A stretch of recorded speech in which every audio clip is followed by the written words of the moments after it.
this computer. Hey, everybody, welcome to Conversations about Generative AI. Today we have with us Chris Bell, part of EduProtocols Plus. I've known Chris for, 20 years, probably, as Feels part like of it. Q and a lot of other things. And Yeah. this is meant to be an open conversation. So Chris is going to be sharing some ideas and tools and resources, but feel free to ask questions and, push back.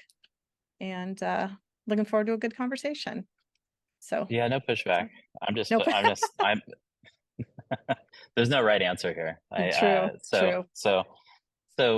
Just a little bit about me.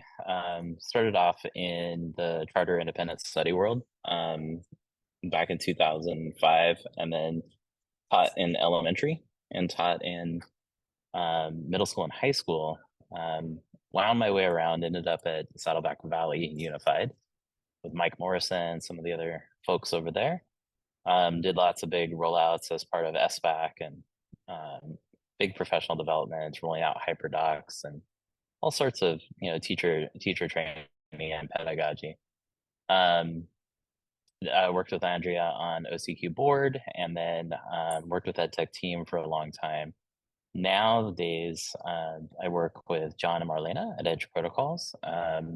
I also do a lot of design work around design thinking and AI with my partner Brennan. He's not here today. He's teaching math today, so he couldn't be here.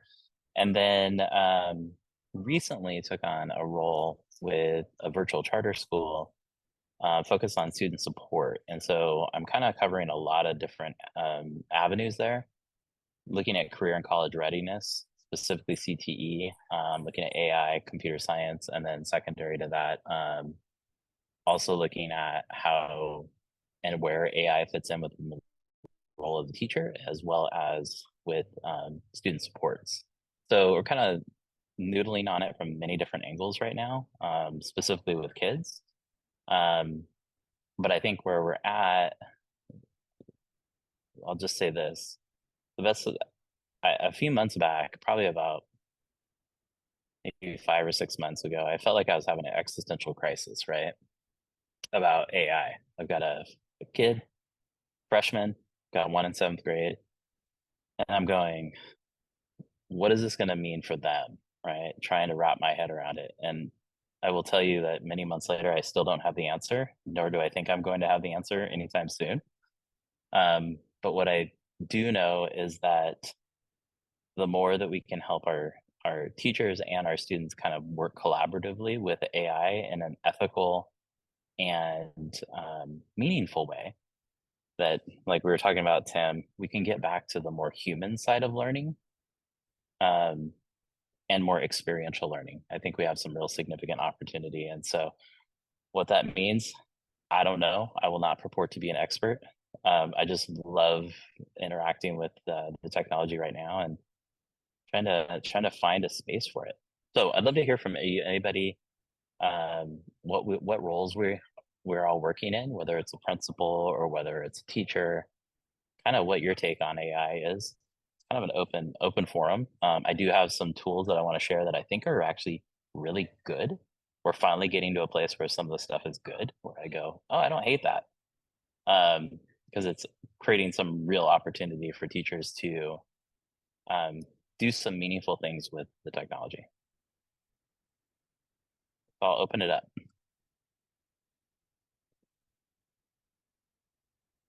Feel free to use the chat if you don't want to talk.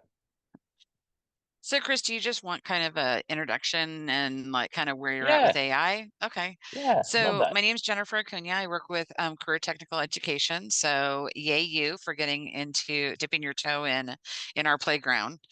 And I think that I think there's a lot of confusion about AI. I think that the teachers are skeptical because Mhm. their immediate instinct is cheating and Sure. thinking that the kids are not really working within like their realm. But I think that this is a really interesting opportunity to talk about asking the right questions, because kind Hmm. of like Google, you're not going to get anywhere unless you really can ask the right questions and formulate what kind of information you want. So I actually feel like AI is kind of a different type of how to use research Hmm. and what the options are that you can kind of do. So I think like I'm trying to kind of keep a positive mindset on it and Sure. figure out how we can look at that from a like a questioning standpoint, and looking at inquiry and inquisitive, an inquisitive mindset where students are thinking deeply by having to figure out what the right question is to get their answer. It's pretty deep. I love it. Thank Um, you. I will piggyback on that. And, one of the things that I just saw yesterday, um, and one of my friends pointed out is, all these coding languages like Ruby and C++, et cetera, were designed so that we could talk to machines, right? So that we could tell them what to do using a language that they could understand. Um, and kind of tongue in cheek, like the comment was, who would have thought that the new programming language that you would need to know in 2023 is actually English. So, Yeah. or some variant of that, whatever your native language is, right? You need Yeah. Spanish, you need, Farsi, it doesn't matter. Like the point is the language that you know is going to be the one that helps you. You just have to refine how you use it. Yes. Daisy browsing data analysis. Yep. ChatGPT 4 did. Yeah. It depends on it's rolling out different features, Kevin.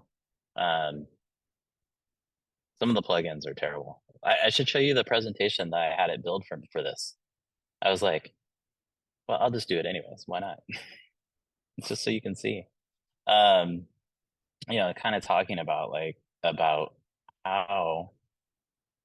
So I kind of had a direction that I wanted to go with this, but I'm also hyper flexible because I'm very much meet the needs of the people that we're talking with, and sometimes what I built out was an edge protocol and some tools for teachers. But if we don't want to go down that pathway, we're totally don't have to.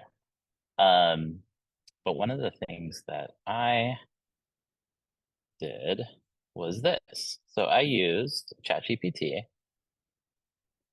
to create ultimately the content for this presentation.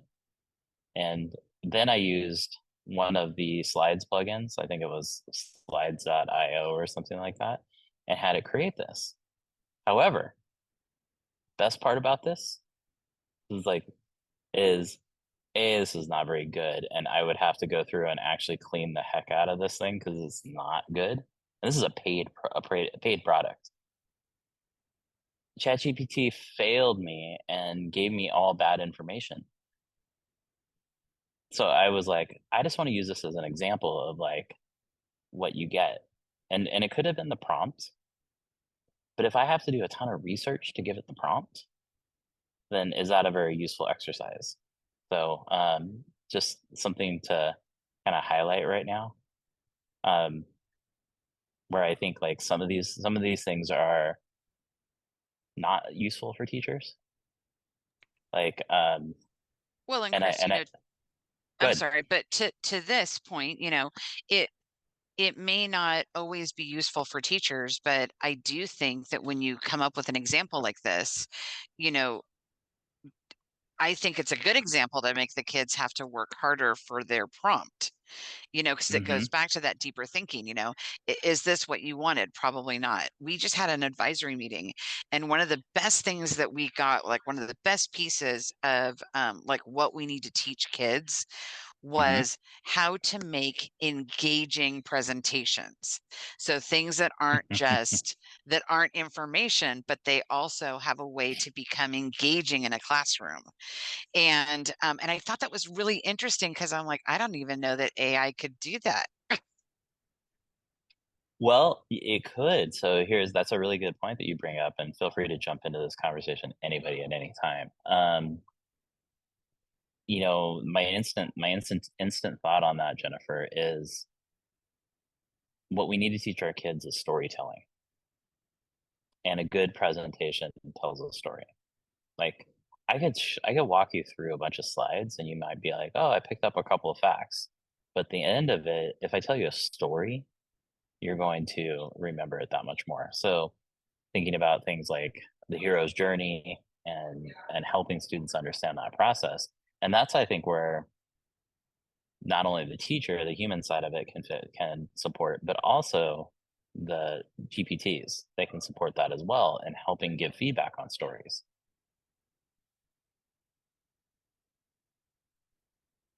Okay, so does anybody want to dive into some of these tools? Anybody? Okay, so I'm going to poll you right now. In the chat, let me know, have you ever used EduProtocols before?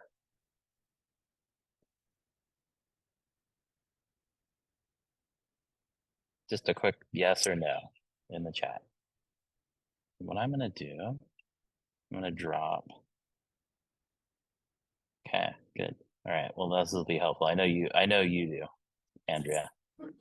Yeah, I've been advocating.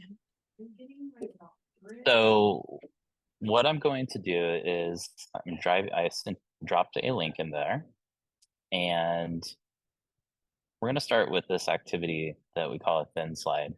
And the reason we're doing this one first, this has nothing to do with AI, is because it's a low cognitive activity. And with EduProtocols, what we do with our students is we actually introduce low cog activities before we move into content. So I figured what better way to have you exercise and play with it than to do a thin slide activity. So if you would click the link that says join activity, and that will take you to here. And my prompt to you is, as we head into the Thanksgiving season, you know, this is that time of year where we start to slow down, hopefully.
Was I muted there, Andrea?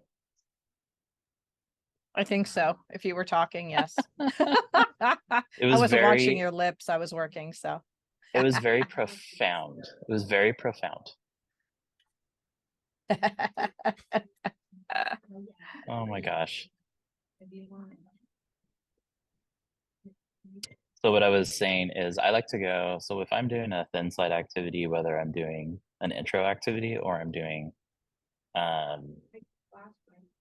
centered around our curriculum, I usually go into grid view, which is this quick view in slides. Makes it easy for me to kind of see what's going on.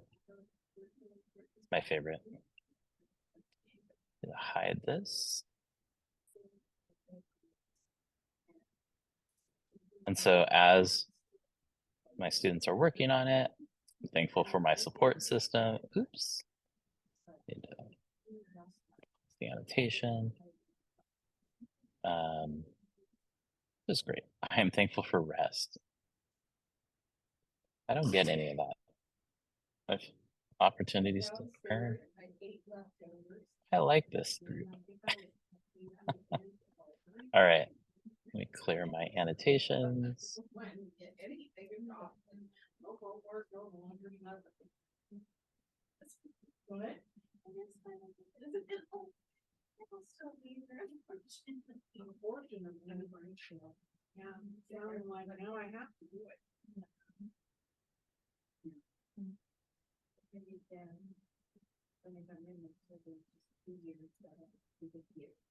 Yes, same. Okay. So normally we've got 18 seconds left. So normally with a thin slide activity, so Andrea, we're mixing in a little bit of EduProtocols and AI. Normally what I would do is I do a quick popcorn around the classroom, or if I'm in a virtual class, I'm going to call on people. But for the sake of time, we'll just skip that part of the activity. The key being that with a thin slide, my goal is to introduce content, have the students research something quickly or reflect on something quickly, almost as an exit ticket. Give me a quick phrase on what they're thinking, one word, it could be a sentence, and then a picture that supports that. And then be done with it in about 5 minutes total. The other part of it that I like is I give every kid an opportunity to communicate in the classroom. So we just go really quick popcorn around. You don't take 2 minutes. All right, so now we'll shift back to my AI links. And what I want to demo, and feel free to, Andrea, I don't have my eyes on the chat. I'm only on a single screen. So if anybody has a question, feel free to just pop it in there and Andrea can call me out. Okay. As I mentioned previously, I haven't been completely impressed by a lot of the stuff that's come out, and largely because I felt like it was reinforcing some bad pedagogy, right? So a lot of like really stale, stilted lesson plans. It was just 1,000 lesson planners over and over again, and none of them were very good. But it's fine, I guess. If you have to have lesson plans for your principal every day, well, it's a great starter opportunity. But as we start to see some of the things that are being influenced by educators, we're starting to see better tools come out. It's nothing on the level of what Tim is talking about with your own personal GPT, but it does start to get at some of the better ways that the AI can be leveraged to support student learning. So one that I like is Diffit, and the reason I like Diffit is specifically is it's how many of you have used Newsela? Everybody familiar with Newsela?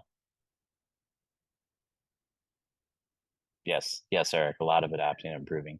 So Newsela did a great job of leveling, based on Lexile level. It was great. I loved it. It would give me 4 different versions for my students, so we can have kids reading the same content, same content, but at their own level. But the hard part about that is you couldn't necessarily do much more than that, right? So you get your Lexile level. It took a lot of work too. So in order to go through the process, I had to do it. I had to have a Newsela subscription. I had to have all these pieces, right? And it's also limiting in the fact that it's limited to what Newsela is presenting to me to revise my Lexile level. Are there other apps out there that can do something similar? Yeah, but nothing like Diffit, what I would say. So with Diffit, I can, I'm going to show you what I can do. I took a video. Let's see here. There we go. Okay, no, it doesn't want to. Let me make sure I'm signed in. All right, my resources. There we go. So with Diffit, what I can do is I can search for a topic or term. So it could be Great Gatsby.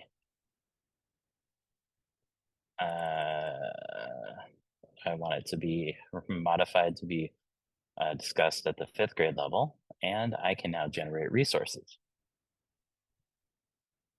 So why might we want to do this? Now I can talk to myself all day, but I'm sure that you all work in, you work with students that are EL1, EL2, right? We're still trying to create opportunities for them to access the content because they can, if we can make it a little bit easier for them to access it. So we get an adapted reading passage. It also gives us the sources, which is nice, which we don't get in a lot of other GPTs. I can edit this material because hopefully I've read The Great Gatsby. And then we get a nice little summary, right? This gives me a lot of control as a teacher. The other part that it does then is it has key vocabulary words. And so we can modify the examples, we can do all sorts of things. And I just like how this gives me, as the teacher, a lot of ways to modify a lesson quickly and then also give the supporting answers connected to it. So look at this. We've got DOK level 1, multiple choice questions, and I can even add more if I want to. I can then have short answer questions, right? So very simple, but also starting to tap in recall, starting to scaffold in other things. And then we also have open-ended prompts. So we're able to start moving up that DOK level. And I just think that is a good example. One of the reasons why I like Diffit. Now, the other part that you can do is you can also translate into another language.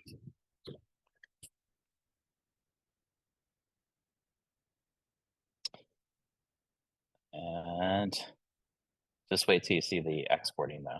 This is where it gets fun. How many of you use Diffit yet? Anybody? Don't mind me.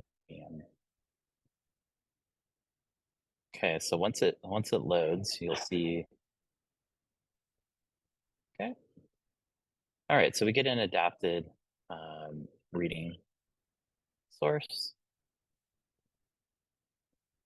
Now, and again, I can modify this even further. Export it. Now here's where it gets interesting. We start to see all the different ways that we can export it. PDF, big deal. Printable doc, fine. Google Forms, yeah, cool. But Frayer, I can actually insert, if you're familiar with the Frayer model, you can actually insert vocabulary word practice directly in there. So check this out. It will open into slides. It'll generate these Google slides and automatically place them. And then I can share them in Google Classroom. So it's giving me adapted reading set passages. It's giving me summaries. It's giving me anything. And it also does this in, let's look at that in Google Slides. Okay, so we get our slides here. And I can share a copy to my students. This is in Spanish. And then they have to read and take notes. So it really does a pretty good job of this. And that's why I say, like, I'm more impressed with what I'm seeing with these types of tools because they are starting to really think about how do we better differentiate for the individual learner as opposed to these kind of task-based things.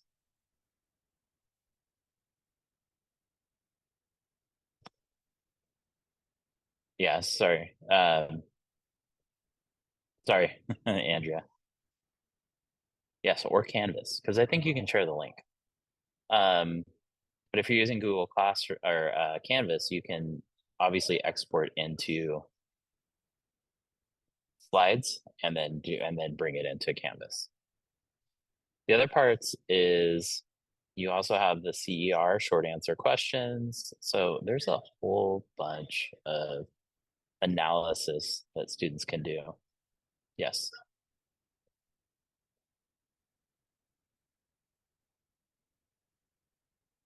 So lots and lots and lots of choices there. Cornell notes. Yes, anything you can do in Google, you can do in Canvas, correct. So this is one tool that I actually like. Now, does it do anything more than a worksheet? Maybe.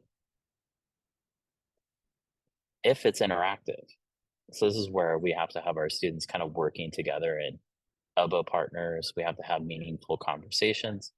But that's where I say like it takes a little bit offline and allows us to have a conversation. This basically makes current state of school better and more efficient.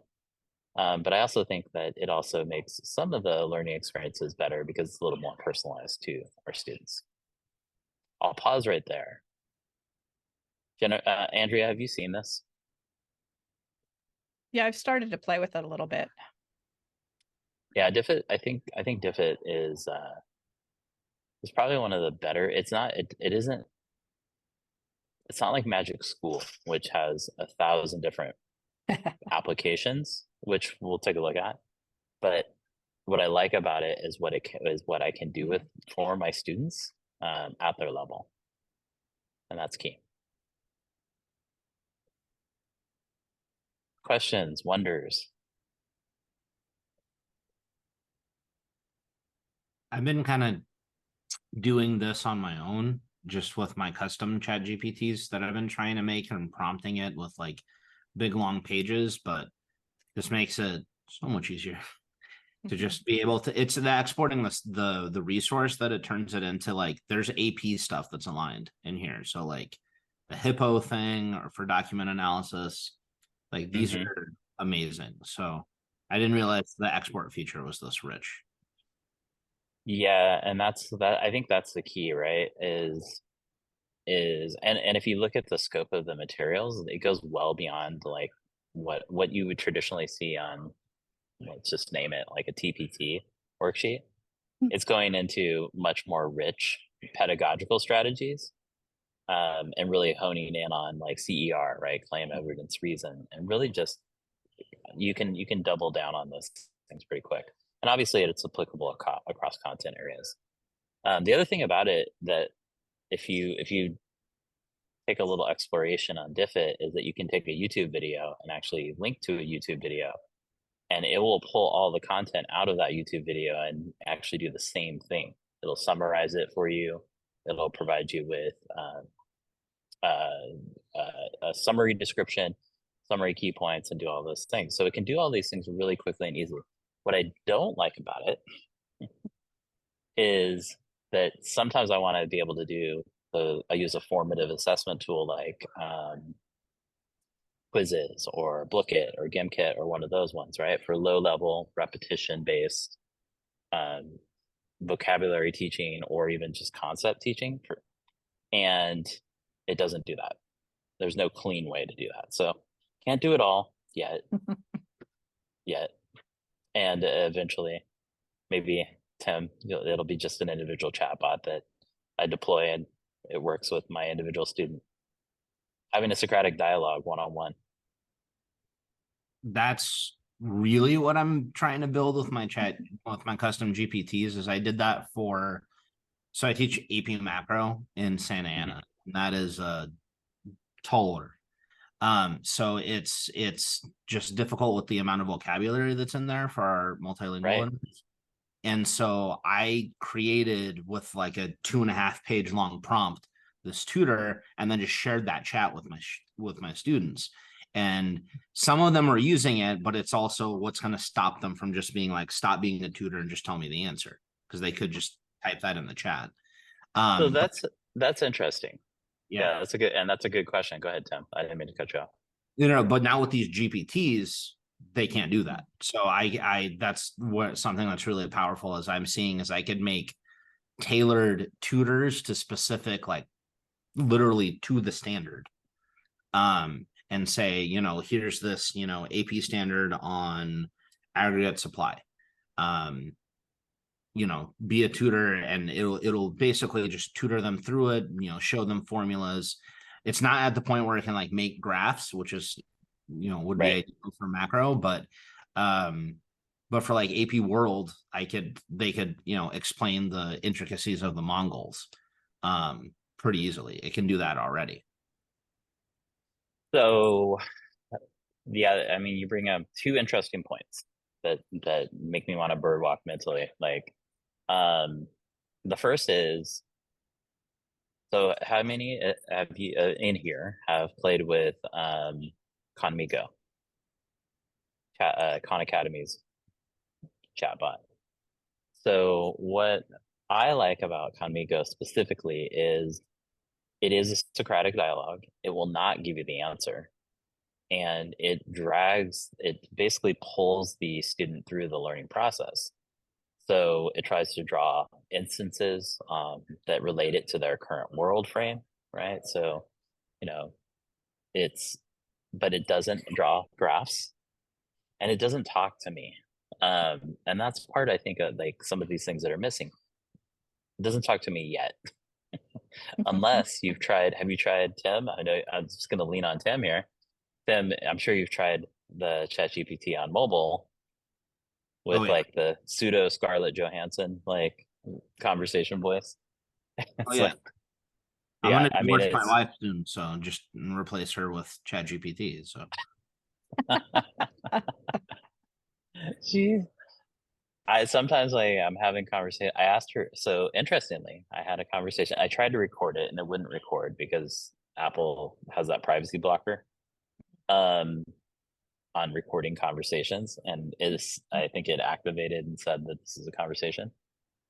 But I asked it to explain to me what EduProtocols were, and it started walking me through that, and then it started asking me questions. Well, are you interested in like a particular content area? Are you interested in this? And I said, well, yeah, I'm interested in it for science. And then it just started saying, well, okay, so and then I asked it to make a new protocol, and it was very creative and came up with a new protocol. And so that was that moment again. Those aha moments where you're like, this is changing, and this is changing very, very quickly. But I don't yet know what it means, and I don't know how compelling it will be for our Gen Z and Gen Alpha learners. That remains to be seen. The other part of it is I feel like the rest of the world has no idea that this is all happening, with the exception of the sectors that are being impacted by AI. I try to have a conversation with my wife about this, and she's like, is this some sort of political agenda that you have? And I'm like, what? No. She will not let me use generative AI with my boys. I'm just trying to get them organized and planning things. I'm not trying to get them to use it to write a paper. I'm not trying. And she's just like, no, you're not going to experiment on our children. It's like, this is terrible. Well, I don't have agency in my own house. My son's a high school senior, and I tried to get him to use it to proof his essays, his college essays. Sure. And he wouldn't. But now a new essay prompt popped up, and he's got to address what he thinks the big changes in the music industry are going to be over the next 5 years. And he's like, oh, I don't know. And I'm like, think about it. And he goes, oh, AI. I'm like, yeah. He goes, but I don't know what's going to happen. So my husband and I told him to put it into ChatGPT and Bard and see what they say. And then you could reference that, as a starting point for your essays, to kind of think about it and think about how you feel about those things. But he's really reluctant to even touch it. And I don't know why. He kind of feels it's not his work, but if it's a thought partner, I don't have a problem with it. That's something that's really, sorry, Chris. At the last UCI conference that we were at, they actually did a study, and like so far it's like 50% of students are using it on a regular basis. And I was looking at those numbers and I was sort of shocked. I'm like, not my students. My students won't touch it with the 10-foot pole because they feel like it's cheating. And which is really, to me, tragic, because this is such an incredible, to me, it's like, it's a word calculator first and foremost, like calculators to math as these sorts of AIs, like GPT in its raw form is to writing. Right. It just does a lot of that quick work. It's not going to give you the right answer if you don't put in the right input. But the narrative in the media is cheating, right? Or taking over the world, right? The narrative is not assistive. Exactly. So that's what it's interesting. It's interesting because I had a conversation with a teacher who had never heard of this. I was like, what rock are you living under? Teaches English, And her instant response was, "We have to ban this." Yeah. And I said, "It's too late for that. It's way too late for that. They've got it on their phones. They've got it in Snapchat. They've got it in all these places." So the reality is, I think we have to keep experimenting, but I think the hard part is we're in a tough spot, right? So collectively, if you look at like the age restrictions, like with OpenAI, you can use it if you're 13 and up. If you are, I think it's Bard is like bans it completely if you're under 18. Mhm. There's just a lot of things out there, and my hope is that with these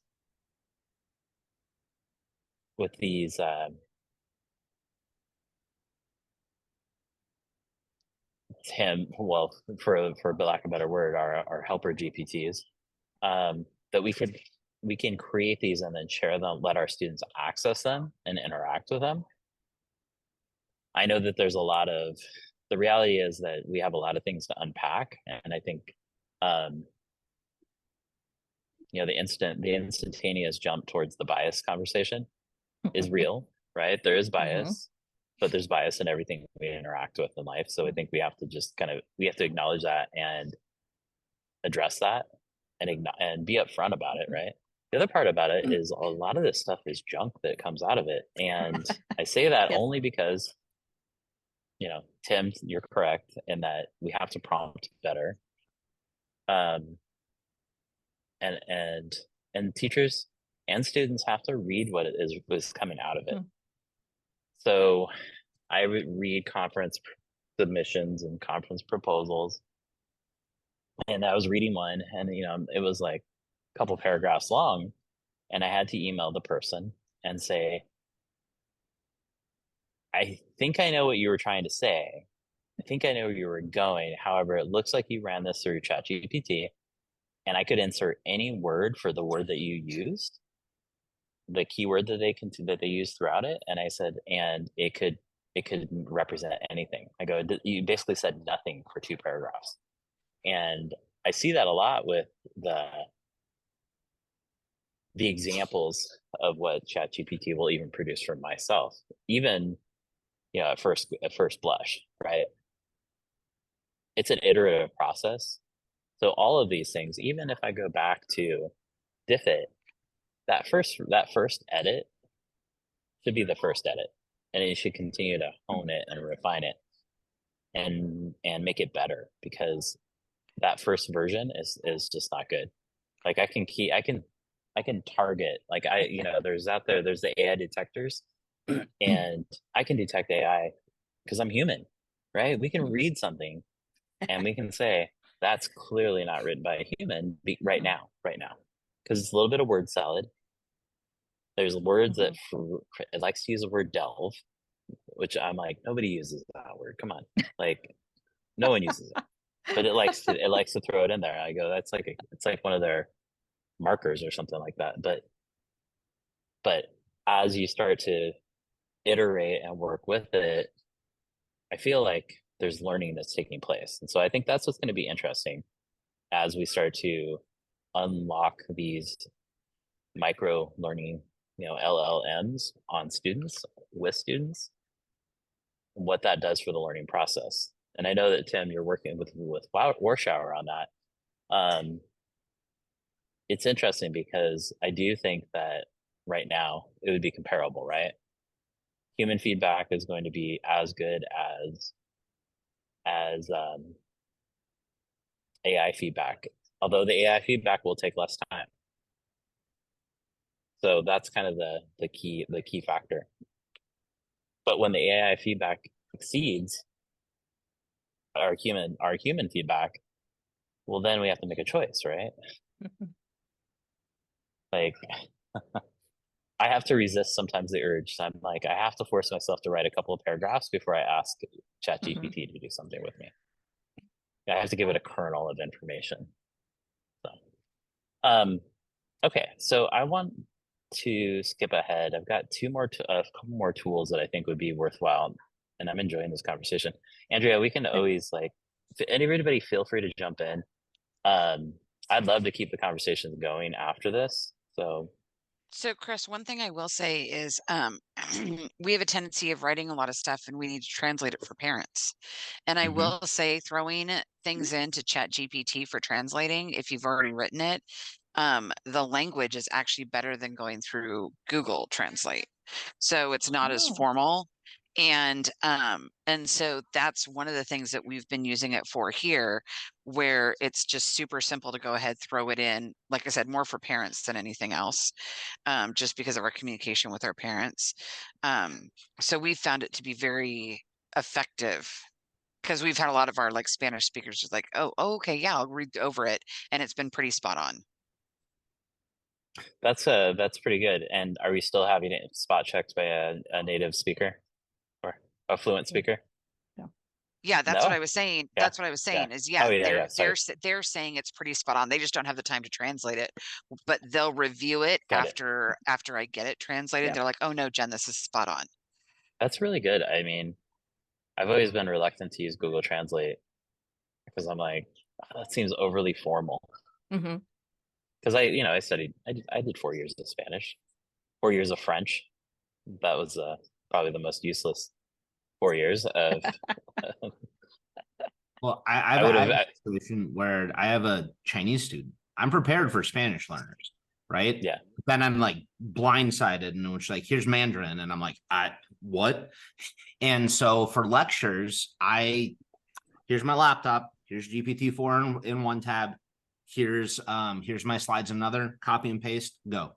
And it's not perfect, and even GPT will say, especially with Chinese, it's not good. Anytime it's translating an alphabet, it's not good at that, especially Yeah. into like the sort of language that Chinese is, right? Very complex. Yeah, very complex and more like nuanced and symbolic, and with the way that the writing works. And I'm trying to do macro econ with that, and it's interesting.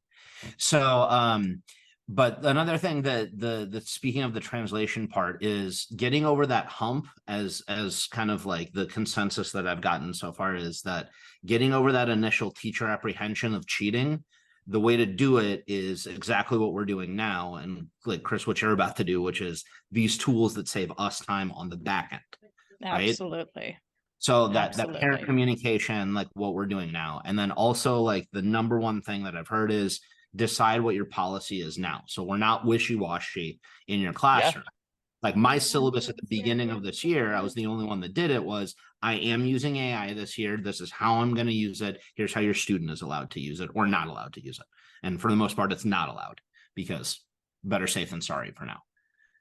I know that the Well, district is beginning to look at a policy, but nothing's in place, but conversations are starting. So Chris, what else do you have to share? Yeah. Because we're Well, kind of getting. yeah. Well, we can schedule me to come back whenever you want, Andrea. So I have Magic School, and I think that one is such a comprehensive site. And it's like one of those ones where you go, okay, they're onto something here. So Magic School is really leaning into the save teachers time mantra. Their whole thing is, hey, we could save you 10 hours a week. And I think that if I'm a teacher and I'm teaching classes, I'm going to say that's pretty good, right? Because we do a lot of things. We do a lot of rote tasks. We have a lot of planning. So what I'll do is I'll log in real quick here into Magic School. And so what Magic School has is they have a number of micro apps, if you will, that allow us to do things really quickly. So they're broken into categories here. So I won't read those off to you, but you can see them there. And let's just look at one example. So one of the things that I constantly see in ChatGPT for teachers and all these other ones is rubric generators, right? And having built rubrics myself, like they're not fun to write at all. But you want to use them, and you want to use them a lot. So Tim, let's say we're doing what? AP macroeconomics. Do we have a standard? Here, let me grab one. Okay. Throw it I in the know. chat. Yeah, I don't know. You don't have off the memory. top of my head. Oh, come on. Yeah, I'm an amateur still. It's only my third year. Give me a break. Macro, course and exam. So while Tim's doing that, we'll take a look at what's there. We just have to tell it what it is. We give it all the keys. We decide if it's a 4-point scale or a 5, and then we can add some customization to it. So while he's doing that, we'll look at an exemplar, and It's Got not it there. exactly perfectly formatted, but it'll figure it out. yeah, it's pretty good at that. So if we look at what it This is a did, it tricky gave one me, because it says graphs. So okay, well, great. Well, let's look at the exemplar then before we come back to that. So we've got our 8th grade Common Core Standards ELA Literacy 8.1. It's got the standard there, the assignment title, and we just basically tell it, generate a generalizable argumentative writing rubric, right? So we could refine this by proficiency levels, and we can do all sorts of customization. Now, so this is giving us that example. And then what I like about it too with Magic School is we can say, let's shorten it a little too much, right? We don't want to overwhelm our students with that. That wasn't a very big one, by the way, but we can also translate it if we need to. We can also run a little short quiz on it. So let's do that. All right, let's go. Come on, where are the questions? They're supposed to load up. Multiple choice. Let's go. There we go. So how great would it be to run a little, this isn't the best quiz, but we could run a nice little quiz on our rubric to get our students acclimated to it. My 9th grader would certainly need that. Let's go back to Tim's. And we're gonna go 12th grade, standard. And what would the title be for this, Tim? production possibilities curve. Production props. Okay, so this would be a written or a draw. They would be drawing this or calculating this. It would be, it's more conceptual, so they would probably want to write it out as much as graph it out. Okay, right out. So the assessment would be, yeah, write out. Explain Production possibilities curve. and how it illustrates opportunity cost. Eric, help me out here. Yeah, hold on, let me see. I'm driving, so let me see get it where I can see the screen again. No, don't worry about it. Oh no, it's fine. let's- Yeah, I think we're okay. Yeah, I think we're okay. Don't worry about it. Explain the no. production possibilities curve and how it illustrates opportunity cost. Yeah, I think that's fine. Use provide examples to support your claim. How about that? Sure. Okay, so then I would almost put well, and this is one of those things, like you're saying, it's iterative, right? So you might put provide examples to support your claim and get your rubric, and then be like, no, provide visual and textual examples to support your claim. perfect, yeah. So that we can go through that process of creating that iterative thing, and then we can copy this quickly. So we can share the rubric, right? Just like a Google Doc, but we can also copy it into it and put it into a Google Doc if we need to. So we've just got a lot of flexibility with it. And that's just one of the tools that are built into it. So what I would do, I'm gonna actually have, well, we have a few more minutes. Why doesn't everybody just dive into it? Except for you, Eric, because you're driving.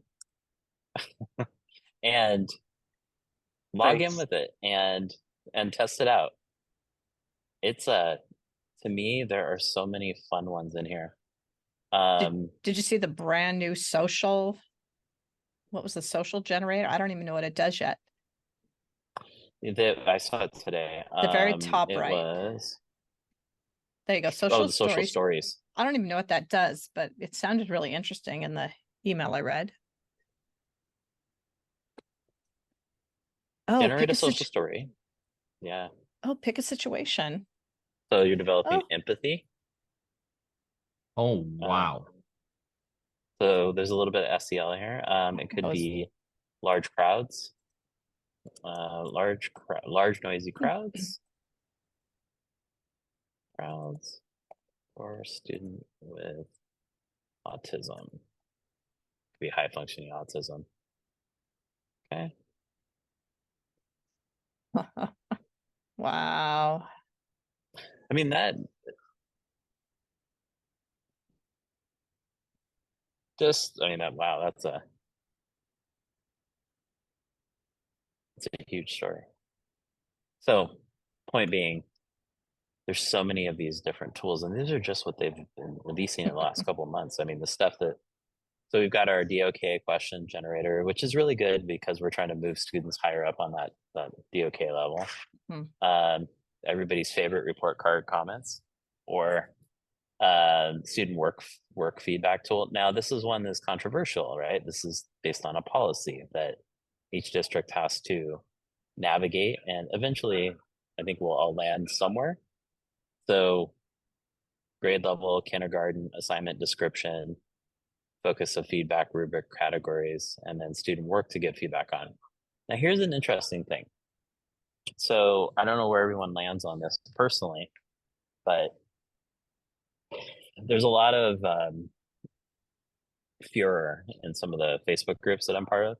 And people are like, you can't upload student work into one of these things because it's being trained on it. And, that's their copyrightable work, right? It's, and I went, I asked the same question over and over again. How is this different than Turnitin?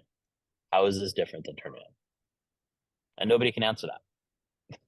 So just something to consider. Because we've had no problem uploading student work into Turnitin. Something that's for Turnitin and all those AI checkers. Stanford did a study that shows that all of those AI checkers disproportionately flag multilingual students over the bias, yeah. bias, because how do our students write? They're gonna try to verbatim stuff out of the book as a sentence frame for themselves, that if we don't give them one. So they're gonna write more robotic, similar sentence lengths, all of that. So it definitely flags them at a higher rate. So just something to keep in mind as you do try to catch your students. Really, Well, really, none of them work. None of them work. Yeah, exactly. Just assume that. And it's like the same thing as when people are just like, how much can I trust it as a research? You can't trust any AI for research, period. It's like, well, except that the ones that are actually citing the evidence now. Yeah, right? yeah. So if it's citing that's the evidence. difference. If it's linking back now the biggest thing, and I've tried to explain this to my own 9th grader, is this is no different than what we try to teach kids with digital citizenship and checking resources, right? So I always go back to the archaic example of the Northwestern tree octopus or whatever. Yeah, it was? tree frog or Yep. something. Tree octopus, and Yep. I go, it's no different than that. I go, if it tells you something, you have to then take the extra step to validate the information that you're being provided.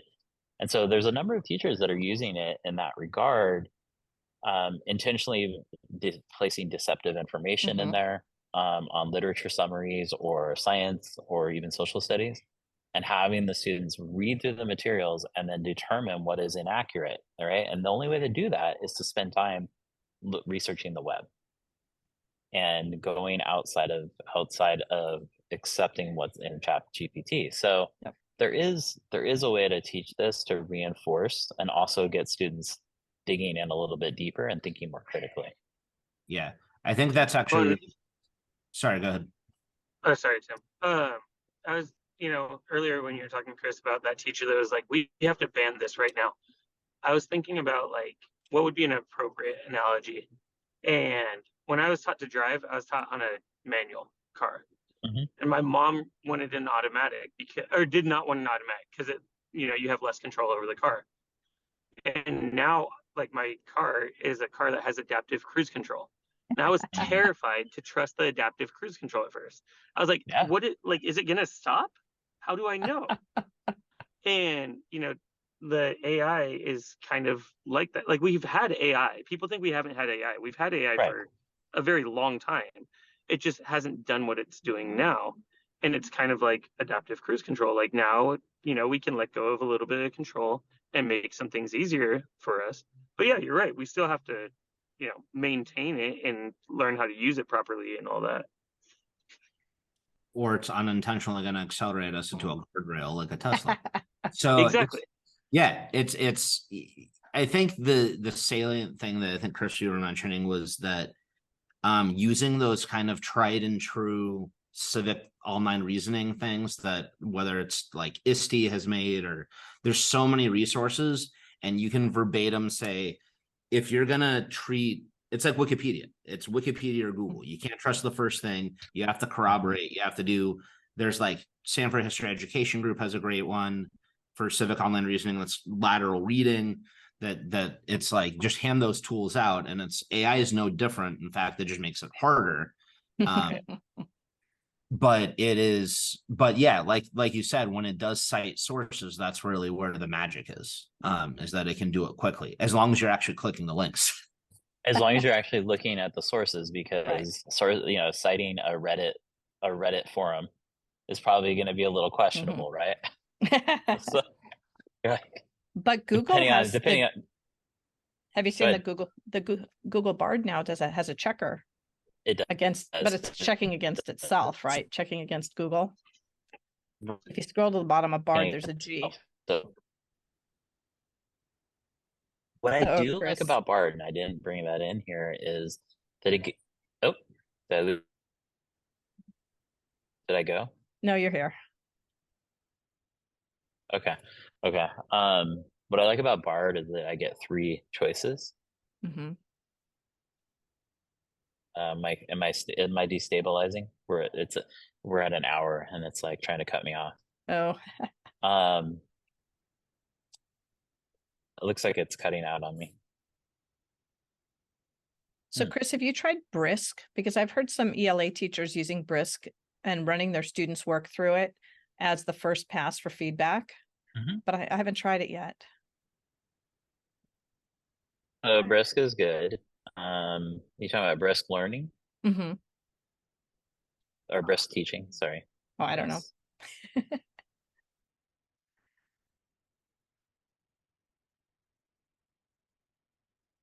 Seems good. Oh, Chris is coming, going.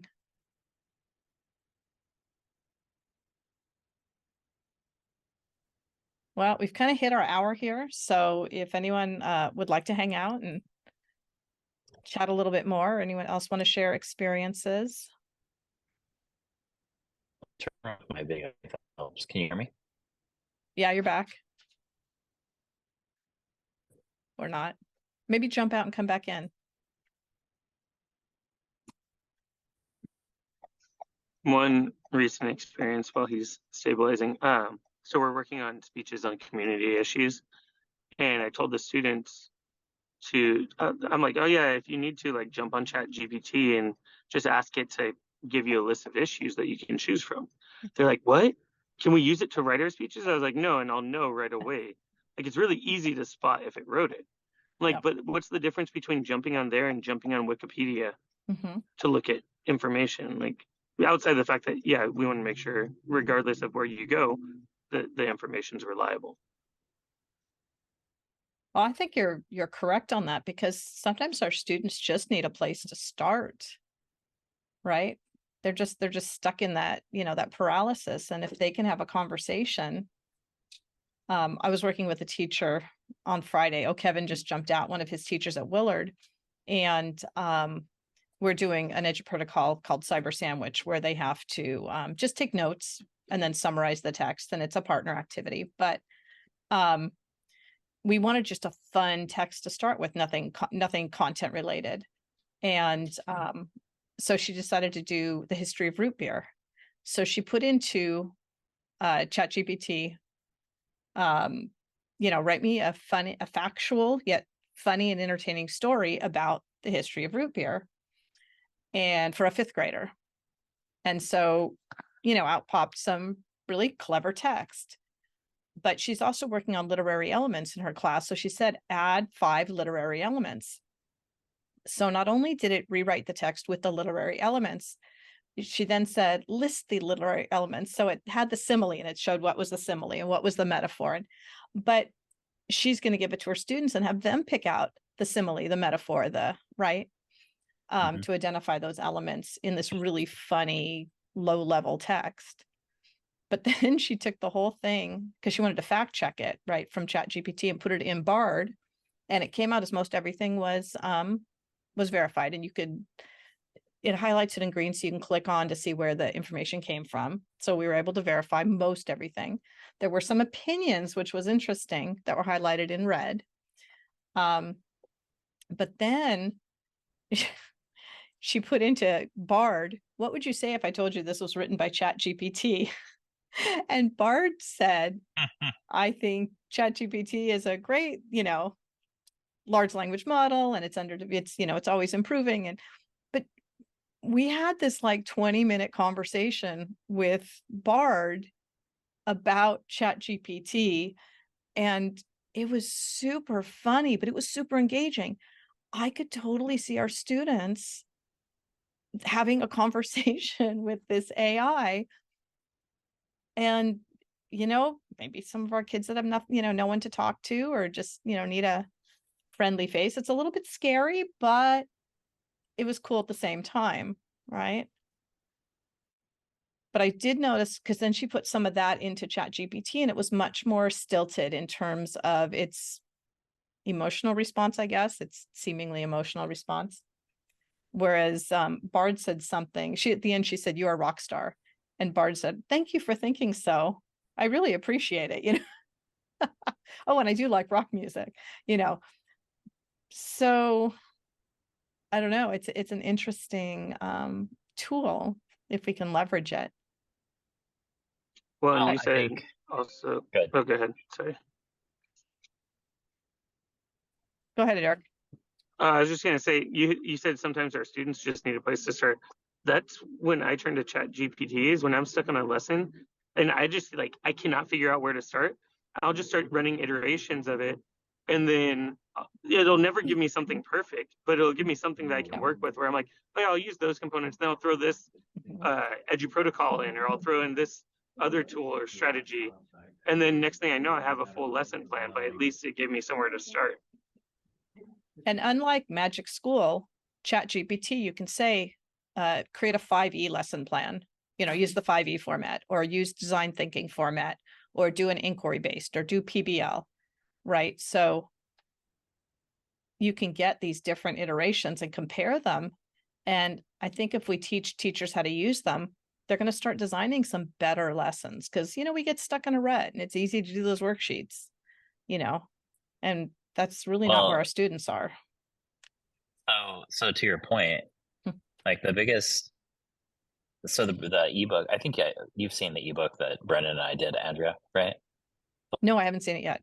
And that's on, it's on the page that I shared earlier. Okay.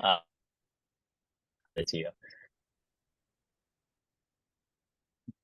As the ability to create. No, You're still kind of in and out. Bummer. Sorry. Okay. It's gonna.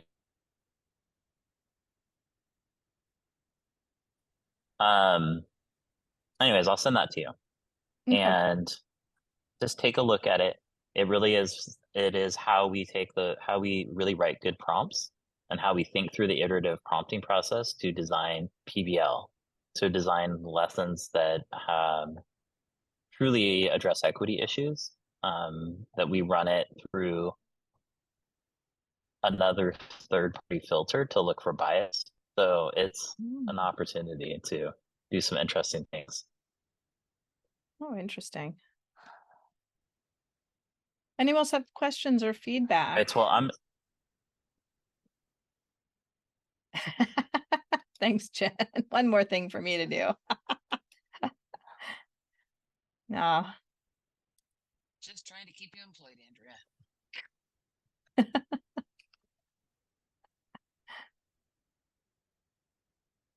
All right, I'm gonna go ahead and stop the recording, and thanks all for